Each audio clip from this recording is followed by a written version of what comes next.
What's up, guys? It's Kano from Game Pancakes. Today I'm gonna go over all the stuff I made in my first sculpture class.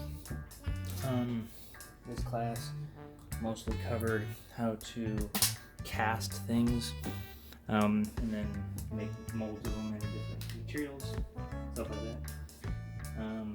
Probably the thing I did the most of were these little doodads. They are a whole bunch of little rubber molds for making dice. I would attach dice to little metal bolts, and then cast them in rubber while they were glued to the bottom of paper cups, and then pull out the dice and then get something like this. This was a light blue one that I never got to finish. I made a full set, so D6, D20, all the dice. I was gonna call this set the ice set because they're nice, clear, light blue kind of color. But you can see that I glued them to metal bolts with like hot glue, and then glued them to the bottom of these, and then they pop out, and then you cut them off, do stuff like that. So I probably spent about 2 months just making dice. I have a whole bunch of them in various locations. I couldn't get to any of them right now because my room is hectic, trying to come home for the holidays. Other part of my class, I did a lot of skulls. So I bought this anatomical drawing skull on Amazon. I cast it in rubber. The original mold I made is deteriorated because I made so many skulls, but here's one I did to kind of make repairs on top of them. I used way too much rubber. I wasted a lot on this one, but I was just trying to make repairs. So you can kind of see where the eyes go, and the nose and the teeth. And then my original plan was to take skulls that weren't completed and put this one on top, and then pour into that hole right there. It worked okay. For the original casting of the skull, I would get stuff like this.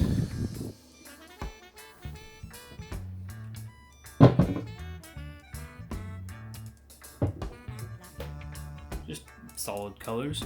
You mix it with resin kind of stuff.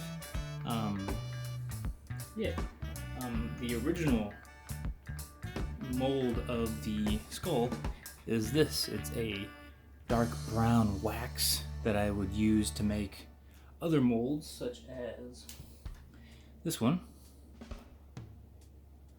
Or I think I actually did use it on this one too, instead of using the white skull, because if you know anatomy, there's a space here behind the jaw. I actually don't think this is supposed to attach right here, but whatever. I had to fill in the space there with wax so that the rubber wouldn't get caught in between there, and I'd have to cut it out. So I made a whole bunch of skulls for probably a month and a half. This one I think was the only successful solid transparent colored one. It's red, and it took several tries, and it's still kind of lumpy. I don't know how to fix that really. I also made a jaw for it, so it's a full red skull. Probably my favorite skull that I made. And then I started experimenting. One of my classmates was big into working with cement, and so he gave me, or I let him use my mold to make cement skulls. He made this black one that didn't turn out right, and it's you can't see it, but it has like almost like boba beads, like solid attached to like half a skull.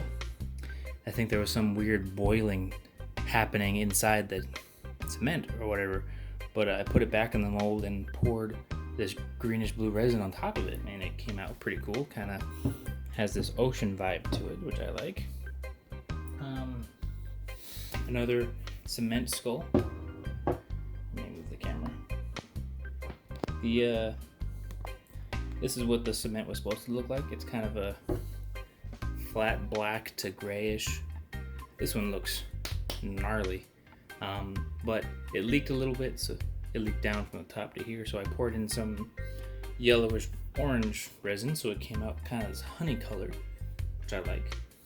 And then the last one I did was this one.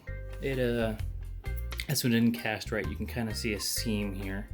This was like the original failed blue one that I had initially made with the original mold. So it only cast half of it. So then I tried to do it again. So from here up was this kind of greenish resin that leaked a little bit, so there was another indent. And I thought, maybe I could mix resins. So I did this opaque resin, which, I don't know, it kind of gives it this mask feel. I don't know, I like it. So those are all my skulls.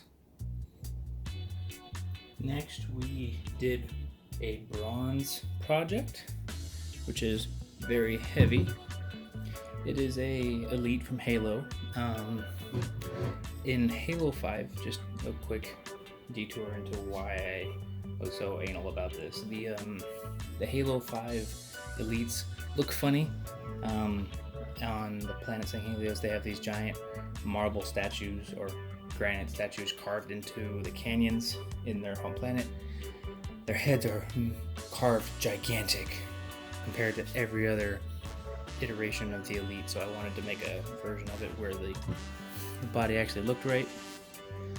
When pouring the molten bronze, the sword didn't connect, so I have this red resin piece kind of substituting for it. It turned out okay.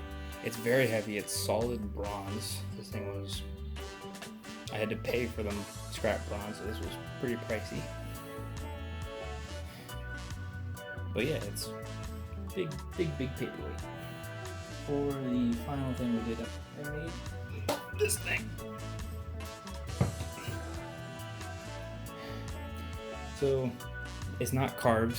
Don't think that. It's this was a cast of my leg in plaster bandages. My professor helped me cast my calf down to my toes. I had to stay in this kind of on my toes position for about an hour while the plaster bandages dried. Then we reinforced the bandages with this carbon fiber resin sort of deal, which is what this is made out of. Then I poured a plaster of Paris like base here, carved it down to a square, and then painted the whole thing white to make it look like marble. This thing is hollow. You can't really hear it, but it's hollow, so that I had initially wanted to make this into a lamp for some reason, but so I left a hole in the bottom so that wire could go in, and then there's no hole in the top, but I could make a hole pretty easily in the top if I wanted to. If I wanted to make a hole in the bottom later, it would have been a lot harder. That's what I made in my beginning sculpture class. Let me know what you guys think. I still plan on doing a video on what I made in my jewelry class this semester. But yeah, so thank you guys for watching. I'll see you next time.